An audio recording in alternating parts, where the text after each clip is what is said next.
El día después de mañana fue el título de un éxito mundial donde las consecuencias del calentamiento global llevaban al planeta a una nueva era del hielo. La trama muestra cómo la humanidad lucha para sobrevivir el día después de mañana. En este COVID-19 el planeta lucha por volver al día después de la pandemia. Pero en realidad el punto no es volver. El punto es si aprovechamos en este tiempo especial de Dios la transformación que quiere hacer en cada una de nuestras vidas. Gracias por acompañarnos en Conectados con la Palabra. Gustavo Caramelino hoy nos trae el tema El día después de mañana.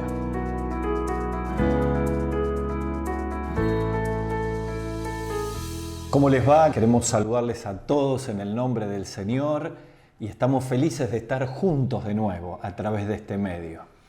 Y quiero decirles que notablemente ya casi en todo el mundo comenzó la fase de esta cuarentena para volver a lo que llaman ahora la nueva normalidad.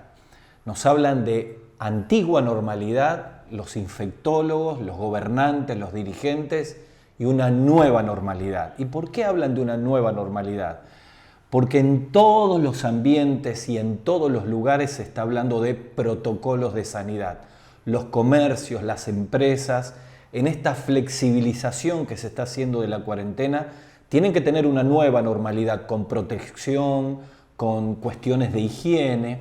De hecho, para las tan ansiadas reuniones que tantos quieren volver a tener, para poder abrazarnos, orar juntos y alabar al Señor, los médicos de nuestra ciudad están presentando al gobierno un nuevo protocolo para ver qué tipo de reuniones se pueden hacer.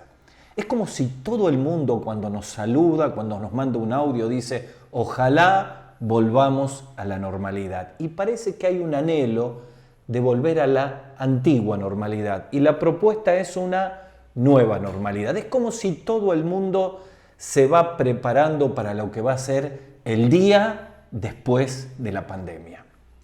Y ustedes han visto en la publicidad el tema de hoy que estamos abordando, le hemos titulado El día después de mañana. Y sé que a todos le ha venido a la mente, o por lo menos a la gran mayoría, la película tan famosa que tuvo un éxito mundial, El día después de mañana, donde la trama es el calentamiento global que produce una tragedia, una catástrofe en toda la humanidad.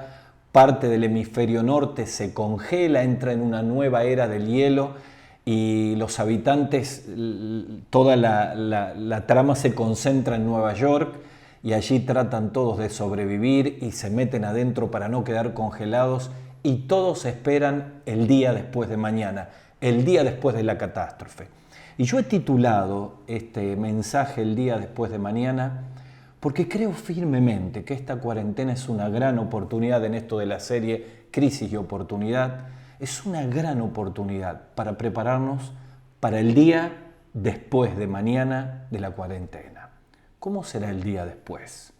¿Cómo nos va a encontrar Dios?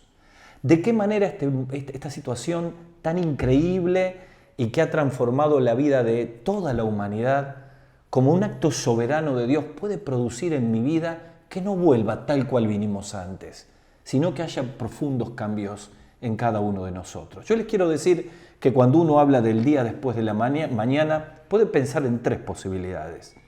La primera es que el día después de mañana tenga que ver con la muerte, porque nos podemos enfermar de coronavirus y podemos morir, o podemos morir de cáncer, o podemos morir de un accidente, o de un paro cardíaco. Y el día después de mañana, en ese caso, sería encontrarnos con el Señor. ¿O no? Y como dice la Biblia en Hebreos capítulo 9, versículo 27, es necesario que todos nos presentemos delante de Dios, porque está establecido que los hombres mueran una vez y después rendir cuentas delante de Dios. Y el día después de mañana, si la muerte es la puerta, todos tenemos que estar plenamente seguros de tener a Cristo en el corazón y de poder ser salvos, porque si no el día después de mañana es un día de condenación, del infierno, y hoy todavía tenemos oportunidad. También es cierto que el día después de mañana tiene que ver con la posibilidad de que la Iglesia de Jesucristo experimente el arrebatamiento. En la serie que hemos estado estudiando de Esperanza Futura, tuvimos una lección sobre el arrebatamiento y sabemos que es inminente cuando Cristo venga a buscar a su iglesia. La pregunta es, ¿estamos listos para presentarnos delante de Él el día después de mañana?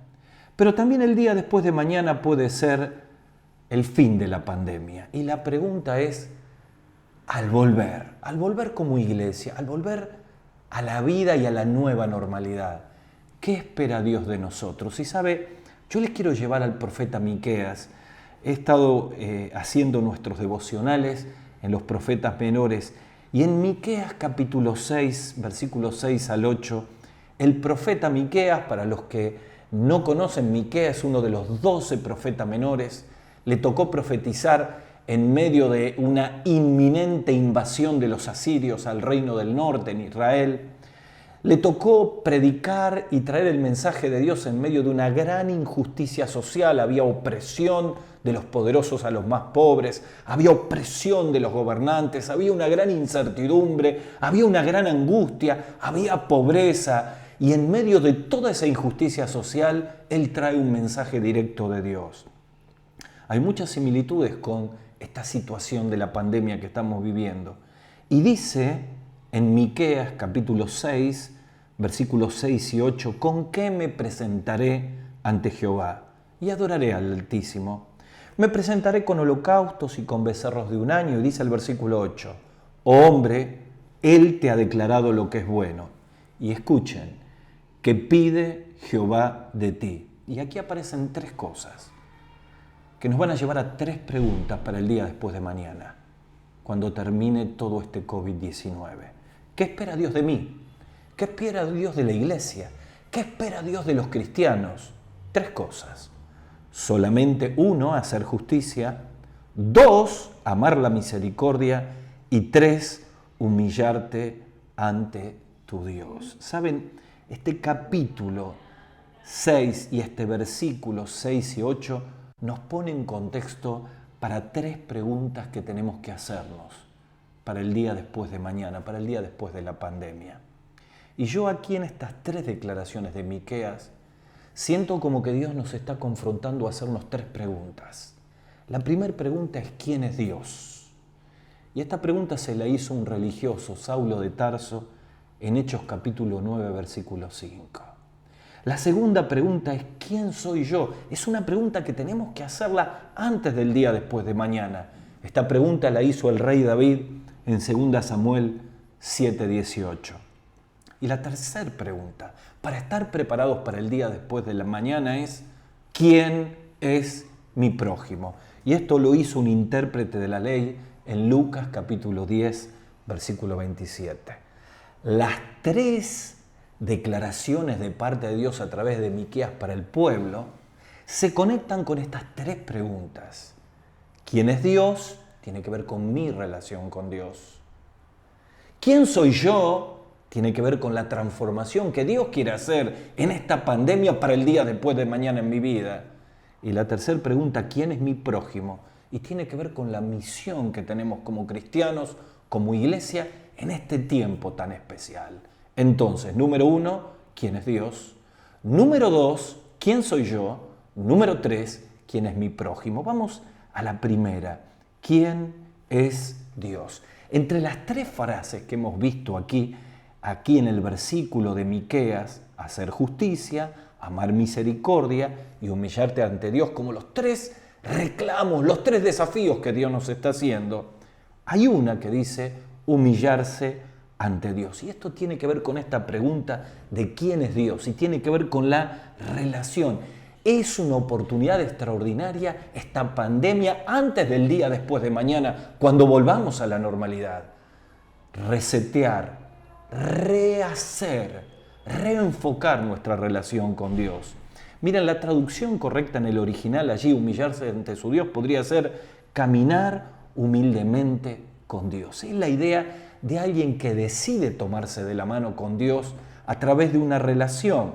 Yo les decía que Saulo de Tarso se hizo esta pregunta, ¿quién es Dios?, en Hechos capítulo 9, versículo 5. El relato bíblico allí nos lleva a Saulo de Tarso caminando, respirando amenazas, persiguiendo a cristianos. Se encuentra con Jesús cae a los pies del Señor, es impactado por la presencia de Dios y la pregunta que él hace es: ¿quién eres, Señor? ¿Quién eres, Señor? Y es confrontado profundamente con lo que él creía que era una relación correcta con Dios y termina dándose cuenta que no conocía a Dios. Miren, esto nos lleva sin escalas al punto fundamental de nuestra relación con Dios. Miren, Saulo de Tarso era fariseo, era una persona que conocía perfectamente toda la ley. De hecho, los estudiosos dicen que los fariseos habían sacado 613 preceptos de la ley que decían cumplirlo a rajatabla, lo cual no era tan así, y cargaban a la gente con un montón de requisitos que tenían que ver con la religión, pero no con la relación. Cuando él se encuentra con Jesús, se da cuenta que conocía mucho de Dios, pero no conocía a Dios. Que la religión lo había llenado de información, de estructuras, de servicios, de templo, de cultos, pero él no había podido establecer una profunda relación con Dios. Por eso cuando él habla aquí, Miqueas, de humillarse ante Dios, está hablando de caminar humildemente en una relación profunda con el Señor. Hablaba con un matrimonio en una de nuestras encuentros, de nuestras videollamadas, y le preguntaba cómo había sido este proceso. Y él comenzó a contarme que al principio quedó choqueado con todo esto de la pandemia. Sus horarios fueron totalmente desordenados. Finalmente terminaba toda la noche, no podía dormir y dormía de mañana, angustiado por la situación económica, angustiado porque no podía ir a su trabajo, preocupado por las deudas, por las cuotas que tenía que pagar, por todas las cosas, y entró en una gran ansiedad, como muchos de nosotros, y en un gran desenfreno y preguntas hasta que en un momento me dijo: ahí me di cuenta que no podía seguir así. Y caí a la presencia de Dios. Y me encontré con Él y sentí que Dios volvía a ordenar profundamente mi vida. ¿Quién es Dios? Es la pregunta que tenemos que hacernos en este tiempo, para el día después de mañana. Porque tal vez estamos muy estructurados en nuestras reuniones, estamos muy estructurados en nuestra religión, estamos muy estructurados en todo lo que tiene que ver el templo, la iglesia, y al no tener ni el templo, ni la iglesia, ni las reuniones, somos confrontados a cómo sobrevivimos en este tiempo en nuestra relación con Dios. ¿Cuán fuerte es nuestra espiritualidad? ¿Cómo son nuestros hábitos cristianos? ¿Qué tipo de disciplinas tenemos? ¿Conocemos realmente a Dios? ¿Quién te da una mano cuando la angustia nos embarga? ¿A quién apelás cuando el temor y los miedos te envuelven? ¿Cómo haces en medio de esta situación cuando no sabes cómo seguir adelante? Y ahí viene la pregunta: ¿quién es Dios para mí? Primer pregunta, como iglesia, como cristianos: ¿quién es Dios? Y quizá necesitamos un encuentro transformador. Por eso quiero invitar a los que en este COVID-19 han aflojado espiritualmente, a los que están bajoneados, a los que están fríos, a los que se enojaron con Dios. Esta es una gran oportunidad para preguntarnos: ¿quién ha sido Dios para mí? Y tener un reencuentro transformador, porque de esto se trata la pregunta, de nuestra relación. Pero la segunda pregunta que tenemos que hacernos es: ¿quién soy yo? Dice Miqueas de parte de Dios al pueblo: ¿qué pide Dios de ti? Bueno, en segundo lugar, que hagamos justicia. Y saben, aquí la palabra justicia tiene que ver con adherirse a lo que es justo y equitativo con nuestros semejantes. De nuevo, adherirnos a lo correcto y a lo justo en nuestras relaciones con nuestros semejantes. Por eso aquí viene nuestra segunda pregunta, que va a resetear completamente nuestra vida para el día después de mañana. Primero, ¿quién es Dios? Y tiene que ver con nuestra relación. Segundo, ¿quién soy yo? Y este COVID-19 nos ha puesto metidos en medio de nuestros hogares, conviviendo con nuestra esposa, con nuestros hijos, con nuestros semejantes, en confrontarnos con nosotros mismos. Miren, tenemos una capacidad tremenda para camuflar nuestra vida, para tratar de mostrar la parte que nos conviene. Y tenemos dificultad para mirarnos en el espejo delante de Dios y descubrir quién realmente somos, para que empiece el proceso de transformación. ¿Quién hizo esta pregunta? Bueno, ya no fue Saulo de Tarso, sino el rey David.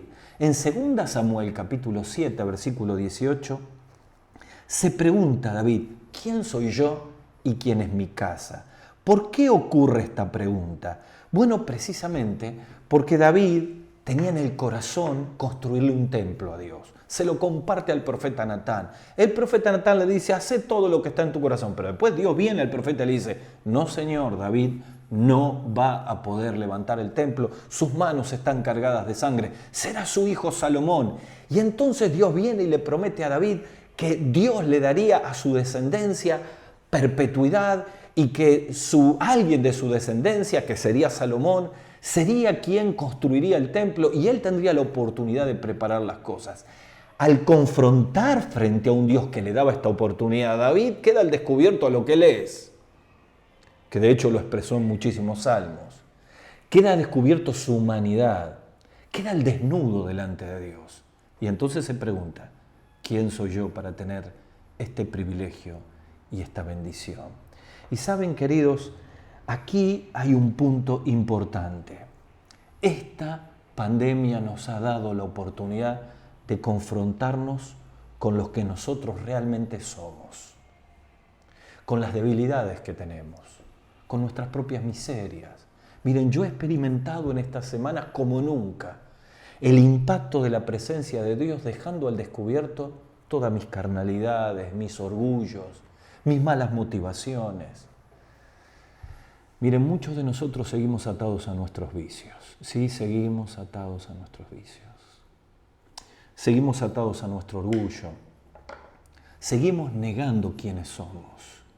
Y lo peor de todo es que si no podemos delante de Dios decir como David, ¿quién soy yo? Vamos a empezar el día después de la mañana tal como estábamos antes de la cuarentena. Hablaba con mi hija en una charla y me decía, papá, no podemos volver a ser los mismos. Sería un fracaso si cuando pase este acto soberano de Dios seguimos lidiando con nuestras propias miserias sin haber aprovechado la oportunidad en este COVID-19 de decir, Señor, aquí está, quiero saber quién soy yo. Y algunos tengamos que confrontar profundamente nuestras debilidades, nuestros pecados ocultos, nuestros orgullos, nuestras dificultades con nuestros semejantes. De esto hablaba Miqueas. Nuestros asuntos pendientes con nuestros hijos, con nuestro esposo, con nuestra esposa, con nuestros hermanos, con nuestros semejantes. Hacer justicia aquí tiene que ver con las relaciones que tenemos interpersonales cada uno. Y cuando yo me pregunto quién soy yo, sin camuflaje, entonces puedo enfrentar y abrir la puerta a una transformación milagrosa. Saulo lo experimentó cuando él se dio cuenta que no le servía toda la religión. Preguntó, ¿quién eres, Señor? Inmediatamente empezó la transformación de su vida. Isaías, en el capítulo 6, el profeta Isaías ve al Dios 3 veces santo y se da cuenta quién es Él y que es indigno y necesitaba una transformación. El mismo David se pregunta, ¿quién soy yo? ¿Qué tal Pedro? ¿Recuerdan a Pedro cuando Jesús lo va a llamar en Lucas capítulo 5? No pescan nada en toda la noche. Y Jesús le dijo, tiren la red allí, boga mar adentro. Y él dice, pescamos toda la noche, háganlo. Y de pronto la red se rompía de peces, tiene que venir la otra barca. Y al ver ese milagro, Pedro se acerca y le dice, Señor, apártate de mí, que soy hombre pecador. ¿Qué le pasó a Pedro? Se dio cuenta quién era él. Frente al mismo Dios aparece todo lo que tenemos que cambiar y todo lo que Dios tiene poder para transformarnos. Por eso en esta crisis hay una gran oportunidad. Cuando yo me puedo preguntar quién soy yo, sin camuflaje, sin orgullo, sin religiosidad, y Dios revela como una fuente tremenda de luz todo lo que hay que cambiar, claro que estamos empezando a prepararnos para el día después de mañana. Porque desde el momento que Jesucristo llegó a nuestro corazón, desde el momento que perdonó nuestros pecados y le abrimos la vida, comienza un proceso irrefrenable de transformación que se completará el día que estemos en la presencia del Señor con un cuerpo glorificado. Pero mientras tanto, luchamos con nuestras debilidades, luchamos con nuestros pecados, luchamos con nuestros orgullos, luchamos con nuestros vicios. ¿Empezaremos el día después de mañana tal cual, sin ningún cambio? Yo quiero invitarte en el nombre del Señor, que puedas confrontarte delante de Dios para hacer un gran cambio. Hace un tiempo atrás, bastante tiempo, Yo había ido a predicar a un campamento y llegó un hombre, recuerdo su nombre, Emilio. Él venía de Asunción, del Paraguay, y él venía dispuesto, lo habían invitado al campamento para capacitarse mucho, para ayudar personas en la parroquia donde él estaba. Y él venía y cada vez que yo predicaba, Gustavo, nosotros que ayudamos personas, cuánto tenemos que aprender de la Biblia para ayudar. Pero en un momento el Espíritu Santo le reveló que Jesús no era su Salvador. Le reveló todo lo que era y cayó a los pies del Señor. Y dijo, yo soy el que necesito transformación. Recibió a Cristo como Salvador. Y a partir de ese momento, Dios comenzó a cambiar su vida. ¿Quién es Dios? Me habla de la relación. ¿Quién soy yo? Me habla de transformación. Pero hay una tercera pregunta que tenemos que hacernos en esta cuarentena para el día después de mañana. Y la pregunta es, ¿quién es mi prójimo?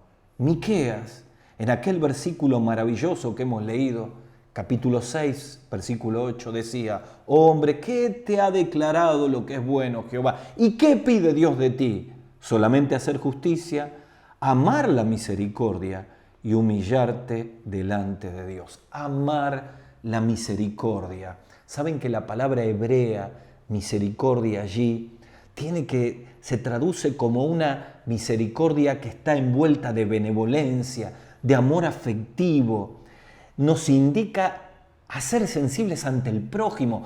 Allí amar misericordia significa enfocarnos en el prójimo y mostrar el amor de Dios. ¿Por qué es importante para el día después de mañana hacernos, además de la pregunta ¿quién es Dios? ¿Quién soy yo? ¿Quién es mi prójimo? Porque eso nos va a hablar de la verdadera misión que tenemos como cristianos en este mundo. ¿Cuál es nuestra misión? Volver al culto. Miren, yo amo reunirme, disfruto de los momentos de adoración, pero creo que como iglesia necesitamos hacernos esta pregunta: ¿quién es mi prójimo? Y si la podemos responder, entonces sí, estaremos listos para el día después de mañana, para nuestra verdadera misión. ¿Quién hizo esta pregunta? Lucas capítulo 10, versículo 27. La hizo un intérprete de la ley. ¿Quién era este intérprete de la ley? Alguien que se acercó al Señor para hacerle la pregunta del millón. ¿Cuál era la pregunta del millón? ¿Qué haré para heredar la vida eterna? Lo preguntaban todos. ¿Se acuerdan? Hasta Nicodemo lo preguntó. El joven rico, todos tenían, los religiosos, este punto. ¿Qué va a pasar después de la muerte? Es una pregunta que todos tenemos que hacernos. Jesús le responde, ¿conoces la ley? Amarás al Señor tu Dios con todo tu corazón, con toda tu fuerza, con toda tu alma y a tu prójimo como a ti mismo. Pues haz esto y vivirás. Y entonces aquel hombre le dice, ¿quién es mi prójimo? Entonces yo paro aquí todo esto y digo, a ver, Gustavo, para. ¿Cómo puede ser que un intérprete de la ley, que conocía toda la ley, no podía identificar quién era su prójimo? Y yo aquí les quiero hablar un poquitito de los filtros que tenían los religiosos. ¿Y por qué hablo de filtros? Miren, algunos me van a entender, otros no. Voy a tratar de ser lo más sencillo posible. Muchos de nosotros trabajamos con los que se llaman las planillas de Excel. Para los que no saben de qué estoy hablando, les voy a explicar. Son planillas que permiten, en un largo listado o de elementos o de artículos o de personas, filtrar para achicar el número. Por ejemplo, supónganse que en ese listado tenemos todo tipo de alimentos, ¿no? Es un Excel con alimentos, un inventario de alimentos. Entonces uno puede filtrar y van a aparecer alimentos perecederos, van a aparecer lácteos, y entonces uno va filtrando y la lista cada vez se hace más chica y más concisa. Bueno, creo firmemente que muchos de nosotros, al momento de determinar quién es mi prójimo, tenemos filtros de Excel. A ver, ayúdanos un poquitito más la idea, Gustavo. Bueno, vamos a este intérprete de la ley. ¿Podía amar misericordia y ser benevolente? Bueno, miren, yo les quiero contar. Los fariseos, los herodianos, los intérpretes de la ley, los saduceos tenían filtros con sus prójimos. Por ejemplo, ellos no podían acercarse a los pecadores y publicanos. Primer filtro, se achicaba la lista. Pero tampoco se acercaban a samaritanos, porque judíos y samaritanos no se trataban entre sí, se achica la lista. Pero tampoco se acercaban muchos a los galileos, según Hechos capítulo 2, cuando los discípulos hablan en diferentes lenguas idiomáticas, la pregunta fue, ¿no son estos galileos? ¿No son estos los atrasados culturales? ¿No son como nosotros de Jerusalén? Y la lista se achicaba un poco más. Así que a la hora de determinar quién es mi prójimo, Los filtros los llevaban a un grupo tan reducido que tenía que ver con el círculo íntimo de ellos. Tremendo. Bien. ¿Qué tal si como iglesia y como cristianos nos hacemos todos esa pregunta? Yo primero que todos. ¿Quién es mi prójimo? Porque tal vez nuestro prójimo tiene que ver con el que yo tengo cerca, con mis hermanos en la fe, con la gente de mi congregación, con los que comparten un ministerio. Ahora llegamos al mismo problema del intérprete de la ley. No podía identificar quién era el prójimo que tenía cerca.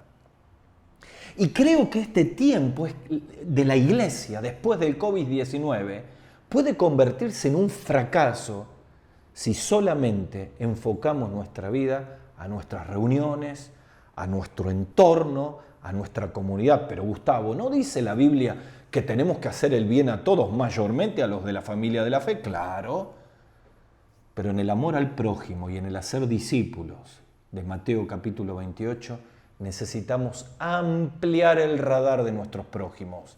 Necesitamos quitar los filtros de nuestros prójimos y necesitamos convertirnos en una iglesia que en una profunda misión puede interpretar quiénes son las personas que nos ponen al lado. Mire, hemos sentido en este tiempo, en toda mi familia, que necesitamos pedirle a Dios la sensibilidad para saber los prójimos, los que tenemos en el trabajo, los que tenemos en las redes sociales, los que nos encontramos. Allí va Dios poniéndonos las personas que necesitan conocer a Jesús, que necesitan ser los potenciales discípulos, aquellos que el Espíritu Santo le está hablando. Y la iglesia, si no interpreta quién es el prójimo, terminamos con el intérprete de la ley.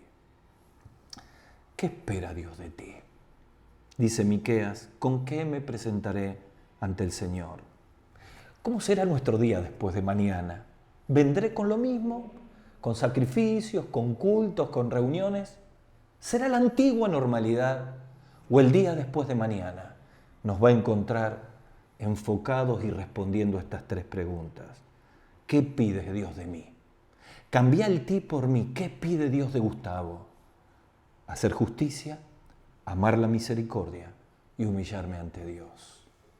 ¿Cuáles son las preguntas que tenemos que hacernos? La primera, ¿quién es Dios? Y cambiar nuestra relación con Dios. Buscar la frescura, descubrirlo con la palabra, caminar con Él, que tome control de todas las áreas de nuestra vida, volver al Señor lo que están lejos. ¿Quién es Dios? Es la pregunta que tenemos que respondernos. La segunda pregunta es ¿quién soy yo? Y quitar todos los camuflajes para que Dios pueda transformar todo aquello que ha hecho nuestra vida pobre, angustiante, sin frutos, y permitir que el Espíritu Santo por la palabra haga un gran proceso de transformación. ¿Quién es mi prójimo? Para que entendamos que la prioridad es hacer discípulos, acercarnos a la necesidad de las personas y ser sensibles como Jesús a cada uno de nuestros prójimos. Quiero terminar con una reflexión acerca de una serie que estuve mirando. La serie se llama The Chosen, Los Elegidos. Se puede ver con una aplicación del teléfono y están habilitados 8 capítulos sobre la vida de Jesús. Realmente es maravillosa y conmovedora la manera en que presentan a Jesús relacionándose con cada uno de los eventos que encontramos en el Evangelio. Por supuesto, como todas las series, tiene algunas cuestiones de color que no están descritas en la Biblia, pero que hacen la trama mucho más interesante. Pero si yo les tendría que decir después de Jesús en estos 8 capítulos, que se pueden ver gratuitamente en una aplicación, ¿quién es el personaje que sobresale? El personaje es Nicodemo. Nicodemo comienza a descubrir que Jesús era el Mesías. En realidad en la Biblia lo vemos, ¿no? Tímidamente de noche en Juan capítulo 3, un poco más osado en Juan capítulo 7, defendiendo a Jesús en la fiesta de los tabernáculos y totalmente identificado con Cristo en Juan capítulo 19, pidiendo con José de Arimatea el cuerpo del Señor para sepultarlo. Pero aquí en el relato de esta serie, Nicodemo empieza a buscar y se entera de los milagros de Jesús y descubre que es el Mesías, pero lucha con toda la estructura religiosa, que era todo el soporte de su vida. Y hay una imagen que es conmovedora. cuando Jesús está por salir con todos los discípulos que ya se estaban uniendo a él para ir a Samaria, Juan capítulo 4. Y la imagen lo ve a Jesús alistándose con ellos y Jesús mirando, porque él sabía que estaba Nicodemo. De pronto encuentran oro y plata que él les había dejado como para colaborar con toda la misión que ellos estaban llevando a cabo. La Biblia no lo dice, es parte de la imaginación de los creadores. Pero detrás de Jesús y ese grupo había una pared y allí estaba Nicodemo. Luchaba, deseoso de dejar todas esas estructuras de la religión y empezar una nueva vida y seguir a Jesús. Pero todavía no era el tiempo y no pudo hacerlo. Y allí congelo la imagen. Jesús mira hacia donde él está oculto y le dice, estuviste tan cerca. ¡Wow! Estuviste tan cerca y tan lejos. Y yo quiero concluir con esto. Porque el día después de mañana nos puede encontrar tan cerca, pero sin tomar la decisión correcta. Tan cerca y siguiendo con nuestra vida, sin descubrir a un Dios diferente. Tenés a Cristo en tu corazón, el Espíritu está en tu vida, es el momento de una nueva relación. Tan cerca para descubrir quién soy yo y experimentar la transformación de Cristo. Tan cerca para descubrir quién es mi prójimo y cumplir como iglesia la verdadera misión. Por eso yo quiero terminar invitándote a orar. El momento de oración que vamos a tener luego tiene que ver con estas tres cosas. Pero quizá en este momento de oración muchos de nosotros necesitamos estar solo con Dios para que no nos quedemos tan cerca y podamos experimentar el día después de mañana los cambios que Cristo quiere hacer. Pero tal vez me esté escuchando un amigo, una amiga que todavía nunca se ha encontrado con Jesús. Quiero decirte que Jesús te ama. Quiero decirte que Jesús murió en la cruz por tus pecados. Quiero decirte que murió y resucitó y tiene poder en esta hora para entrar, perdonar tus pecados y darte una nueva vida. Y lo que tenés que hacer es tener un encuentro de fe con Él. Y yo voy a invitarte a que lo hagas ahora, allí donde estás, y ores conmigo y le pidas a Jesús que sea tu Salvador. Cerrá tus ojos y decile al Señor así: Señor Jesús, quiero darte gracias porque estás hablando a mi vida. Reconozco en este momento que soy pecador y quiero pedirte perdón por todos mis pecados. Señor, quiero pedirte que vengas a mi corazón. Te recibo como mi Salvador. Te lo pido en el nombre del Señor Jesús. Amén. Si oraste conmigo, quiero invitarte a que te puedas comunicar con nosotros. Dios les bendiga. Hasta la próxima. Hasta aquí, Conectados con la Palabra, con Gustavo Caramelino. Ahora puedes escucharnos en nuestro canal de YouTube, Conectados con la Palabra, o a través de nuestro podcast en Spotify. Para más información, síguenos en Facebook o escríbenos a conectadosconlapalabra@gmail.com.